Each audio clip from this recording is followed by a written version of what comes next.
we've learned how to run Zoom and everything. So we ran our own channel during WWC, Mhm. and I gave three presentations or two, I can't remember, plus a couple of panels. We had other people from Marwa doing panels and presentations. We had Swati give three presentations from India I know. Swati's on a awesome. panel. I It love was that awesome. show. And she got one. There's like 80 some people came to watch it. Mhm. It was incredible because she was talking about the psychology of people, Yeah. which really helps you in your character development. Which I did a workshop on character development. Basically, don't have them do something that's way out of their character. But it's not just your subject. Like, okay, I've been doing When Words Collide for 3 years there, and then last year virtually. Virtually, my Zoom for whatever reason now sabotaged me on the second two events. I'm not sure why. The link I provided worked, and then when I went to share the link, people just couldn't get in there for whatever. I don't know. I don't understand. It was weird. But the first one I had 60 people, but it was my podcast panel. When I started my podcast channel, I had 3 people. I remember at the very first one, I had 3 people. In my second one, I had more people. It's like, especially that year I got nominated for the Aurora, it jumped. And then the third year, I thought I was in like the dead dog spot because I was at 9 o'clock. I was actually late to the meeting. I was terrible. And I'm sorry for everybody that had to wait for me. Although I was just very honest about it. I was having a drink with MJ and Colette and Tracy Posey and her husband. Got carried away. I got lost in the shuffle, and I had to come down and say, "I'm sorry. I was having too much fun," and everybody kind of forgave me, which was great. But I had a full house in my podcasting panel at 9 p.m. on the night of what is it, the Axel's event, Noir at the Bar. Same. I was going to get anyone to show up, and I got everyone to show up. And it was surprising to me, but I realized it was partly just because of the work I've done, but it's also my personality. I show my personality when I go out there. I did another panel where I have authors come and do Dr. Seuss stuff. It doesn't serve any I purpose. actually saw one of those a couple years back. Yeah, it grew. Like the second year, the second year where I only did that one for 2 years. I had a packed house. The second, it's like, holy crap. Okay, this is like a strange problem to have. But everybody was coming up. It was so fun. Once everybody started playing, it was like. But again, what I'm doing is simple stuff. But it's my personality, how I carry it, and I let people kind of be themselves and have fun. That's the vibe I try to give even on this podcast. And I think people sense, because I'm being very genuine with that. Yeah. It carries over in everything I do, and people want to be a part of that. So and again, I understand who I am as a person. So because I do that, that's what I present to people. I'm inspirational. I try to encourage people to follow their dreams. And even if my opinions do differ on some things, all right, people are very forgiving because, again, I'm not shoving it down people's throats either. I'm just being me. And because I'm so genuine, a lot of criticism I think a lot of other people get in this time, I didn't get because this is me. And that's the what's the term? That's what I've learned about presentation, and it's about finding where you can be your most genuine self without feeling like you're selling something, because no one wants that feeling of, hi, I'm selling crap, because no one wants to hear that. I mean, not really.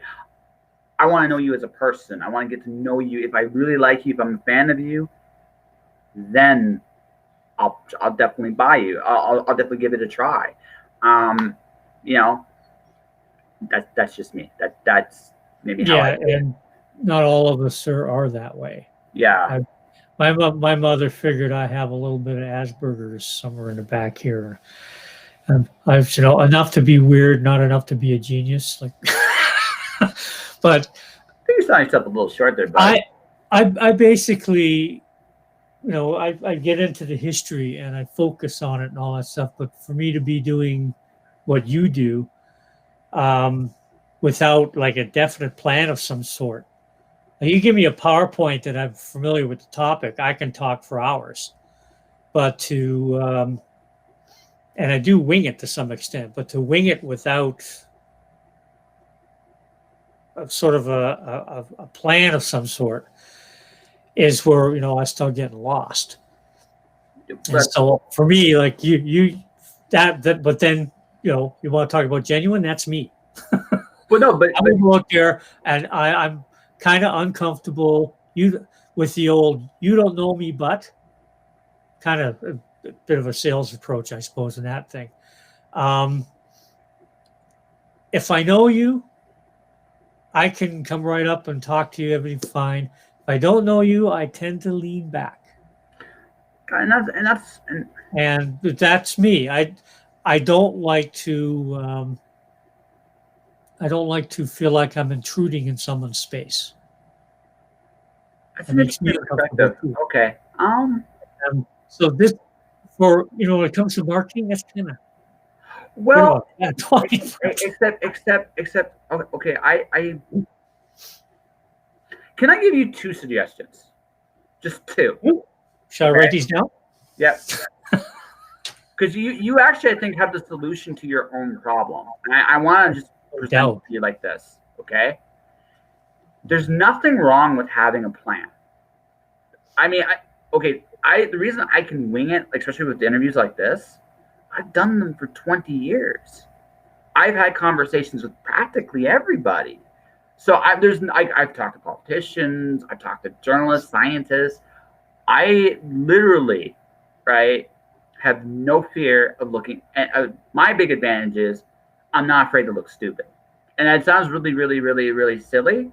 But the fact is, I know there's going to be times when I'm talking to people, I'm going to be out of my element. And I'm okay with that because I'm going to approach it like, okay, I can learn something. And that's great for me because I get something out of this. Besides, I love getting to know people. I really do. But I mean, that's always a cool thing. I don't look at my deficits as a negative. I look at it as a positive. I can always grow and change. But that's not for everybody. And I know that. In your case, you're passionate about history. You're passionate about chemistry. You're passionate about the things you really know, right? Yeah. Talk about them. Even if I think it's strange to guys as smart as you that don't actually explain your passions, why you love your stuff you do. You love history, okay? What if, this is a form of marketing. It's something you got to consider, okay? What if you spent your time, instead of marketing your book, buy my book, because that's awkward and uncomfortable and you don't like doing it and you feel like you're intruding. Why don't you be like, hey, listen, I really love the Silk Road. I thought this was an amazing thing to write about. And you can talk about why you loved it so much, right? And do it in a presentation.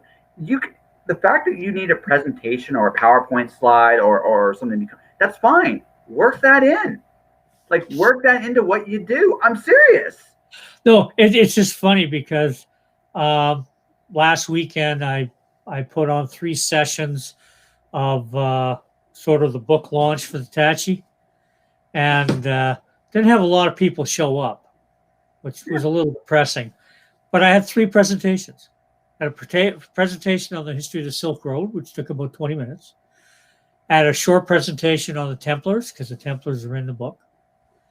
And I had a short presentation on the Scottish Wars of Independence. The first 10, basically not so much on the wars, but what happened leading up to the wars. Mm-hmm. And the subtitle was Hereditary Rule Has Its Problems. Yes.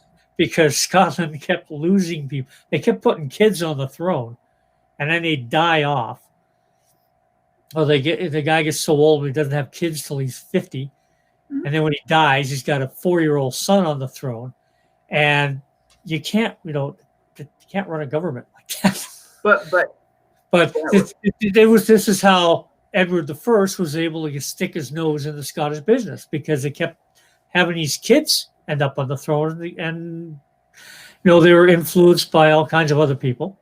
And they said that I had these little presentations to do during the thing, and one of the things I like watching on Facebook is you have these various little episodes. Well, one of them was the Great War. Once a week, they came out with what happened this week in the Great War 100 years ago. Mhm. And you watch that for like 4 years. Yeah. And it was fascinating. But I've also seen some where they used the wrong freaking date. But They're out by 10 years. I'm thinking, like, are you guys doing your research? it's gonna happen when you do especially a 4-year show. You're gonna make mistakes. But that's not Yeah.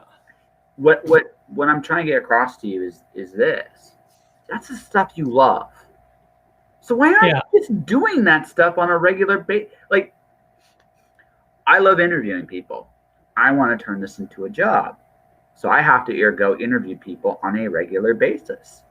It has become a much more regular thing with me because I'm serious about this, right? I'm advertising myself every time I do one of these things too, right? But I'm not forcing you to buy anything either. This is just me putting on stuff that people can listen to or watch and hopefully be inspired by or not. When I mean this, like, you got to think about like how like you do presentations, you're passionate about history, you're passionate about your work. That should be your marketing. As much like that, and I'm just being, and it should be a regular thing you do because that's what you do anyway.